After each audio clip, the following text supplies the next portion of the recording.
Kita sampai pada segmen terakhir dari modul ketiga spektroskopi reflektansi.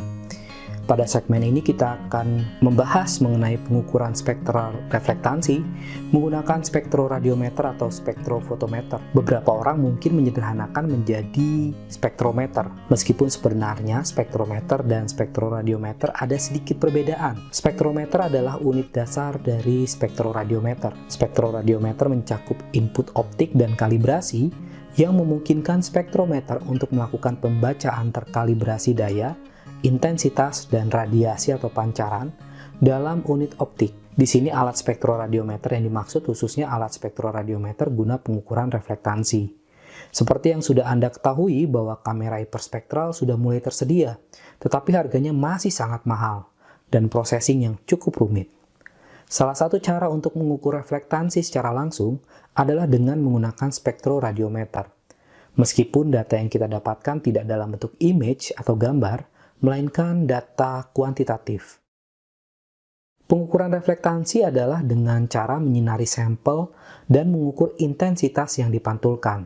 Refleksi atau pantulan cahaya sebenarnya terdiri dari cahaya pantulan spekular dan yang menyebar atau diffuse, yang bila digabungkan disebut sebagai total cahaya yang dipantulkan. Gambar ini menunjukkan bagaimana cara kerjanya. Sinar cahaya yang menyinari sampel disebut sinar datang, dan sudut yang terbentuk antara sinar datang dengan sampel disebut sudut datang. Cahaya pantulan spekular adalah cahaya yang dipantulkan dari permukaan seperti cermin yang mengkilap pada sudut yang sama dengan sudut datang. Cahaya pantul difusi adalah cahaya difusi yang dipantulkan ke segala arah dari permukaan kasar, seperti permukaan kertas dan bubuk.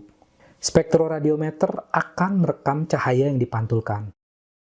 Pengukuran reflektansi mengukur baik cahaya pantulan relatif ataupun absolut. Dengan nilai pengukuran dinyatakan dalam nilai reflektansi.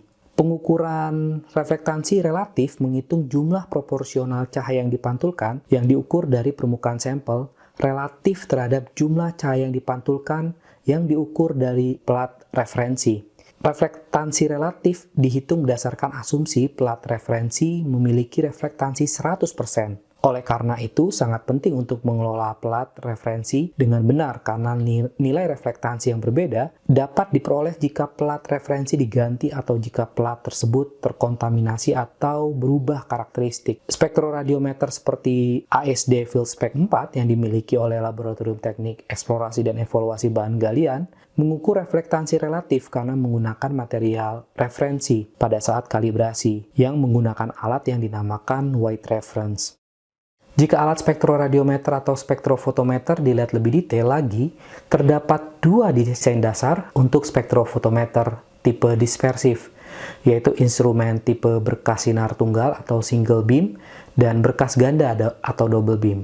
Istilah dispersif menunjukkan bahwa instrumen menyebarkan cahaya putih baik dengan prisma ataupun kisi difraksi monokromator. Ada 4 komponen dasar untuk spektrofotometer, sinar UV atau visible sederhana, sumber cahaya monokromator, sampel, dan detektor sebagai alat optis.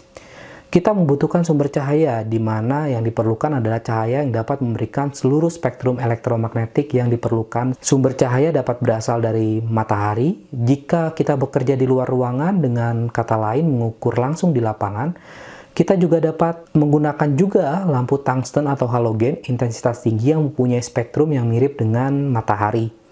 Salah satu bagian penting dari alat ini adalah detektor.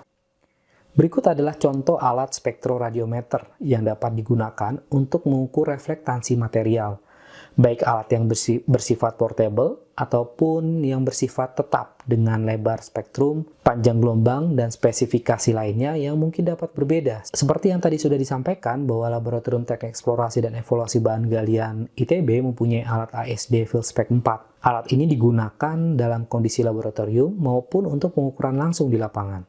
Pengukuran dalam kondisi laboratorium tentunya berbeda dengan pengukuran langsung di lapangan. Salah satu yang paling membedakan adalah sumber cahaya. Dalam kondisi laboratorium, sumber cahaya berasal dari lampu, biasanya berjenis lampu halogen, dengan intensitas tertentu yang dapat menggantikan cahaya matahari.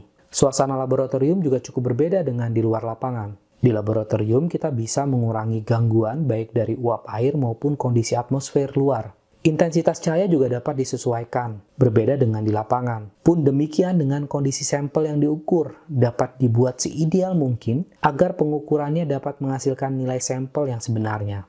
Misalnya jika kita menggunakan alat ASD Field Spec 4, kita bisa menggunakan alat tambahan atau aksesoris seperti kontak probe, dan nanti hasil pengukuran sampel dapat dibandingkan dengan basis data reflektansi yang ada. Pengukuran langsung di lapangan tentunya dapat dilakukan dengan alat portable. Ini dilakukan jika kita memang ingin mendapatkan data real lapangan yang dapat berguna untuk analisis remote sensing menggunakan citra satelit. Ada beberapa hal yang perlu diperhatikan dalam melakukan pengukuran langsung di lapangan, seperti bayangan, kondisi atmosfer, angin, luasan daerah pemindaian atau field of view, waktu, dan variabilitas spasial dan temporal. Yang memang hal yang paling tampak yang paling berbeda adalah pada hasil pengukuran. Biasanya pada pengukuran lapangan terdapat noise yang cukup ketara pada sekitar rentang panjang gelombang yang dipengaruhi oleh atmosfer atau uap air, seperti sekitar 1300 hingga 1400 nanometer, 1800 hingga 1900 nanometer, dan di atas 2400 nanometer. Noise pada pengukuran sebaiknya dapat dikurangi sehingga interpretasi material menjadi tidak terlalu terganggu. Segmen kelima berakhir di sini sekaligus menutup untuk modul spektroskopi reflektansi. Di modul berikutnya kita akan masuk ke bahasan mengenai citra satelit sensor optis. Terima kasih atas perhatiannya.